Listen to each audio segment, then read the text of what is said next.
Just take a look at the map and see where is Greenland. This is the United States. This is Canada. This is Greenland right up here. And if we look at Greenland and its location to Europe here and Russia here, and more specifically Moscow, because a lot of people will say the US is already really close to Russia. Why would they need Greenland to get closer to Russia? Look at where Alaska is. But Alaska is close to eastern Russia. And a lot of Russia's biggest cities, most of its population, its industrial base is located in Western Russia. And so Greenland is much closer to what is essential to target and disrupt in Russia if you are fighting a war, a proxy war with Russia, than Alaska is here in the east.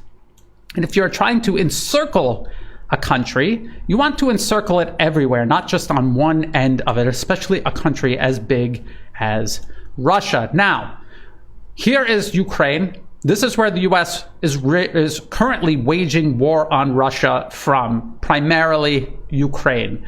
It is fighting Russians inside of these borders you see here on this map. It is also launching attacks from Ukraine deep into Russia itself.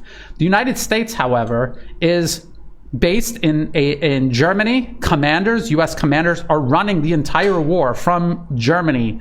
The logistical support Ukraine is getting from the US is based in Poland and Romania. But let's zoom out here a little. And let's suppose the United States says Ukraine's military is collapsing. We need to feed at least some nations in Europe, maybe all nations in Europe, into a proxy war with Russia, including the United Kingdom.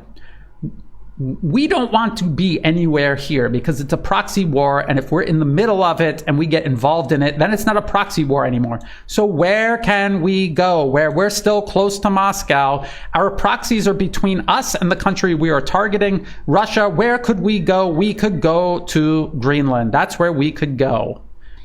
You could go to Turkey, and there are US forces in Turkey.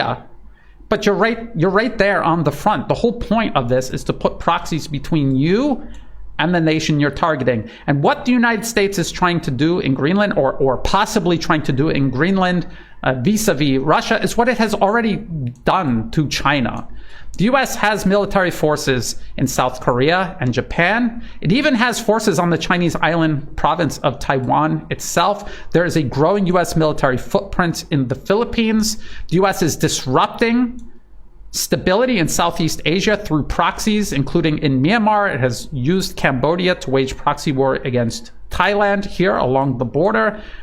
There are also US forces in Australia. Look how far away Australia and Japan are from, say, Taiwan or the South China Sea. About the same distance or even further than Greenland is from Moscow. So this is not a far-fetched possibility at all. And then, as I'm going to explain later in the article, there's also the Northern Sea route, where Russia and China are sending ships along here, along the Arctic, through these waters. They come through the Bering Strait, they go through the Norwegian Sea, and Greenland is in a perfect position to disrupt the entrance here in the Norwegian Sea. And the US, of course, can already, if they want to, when they want to, they can disrupt it from Alaska. So it's very, very obvious why this real estate is so valuable to the US, why they're obsessed with it. They claim that it's to protect the US somehow from Russia and China, but it's very obvious they want to use it to project military power to disrupt and attack interests, essential, and maritime shipping that is essential for Russia and China. So let me read through this, all under the guise of pursuing peace, which is in quotation marks, and this was what was literally on the big background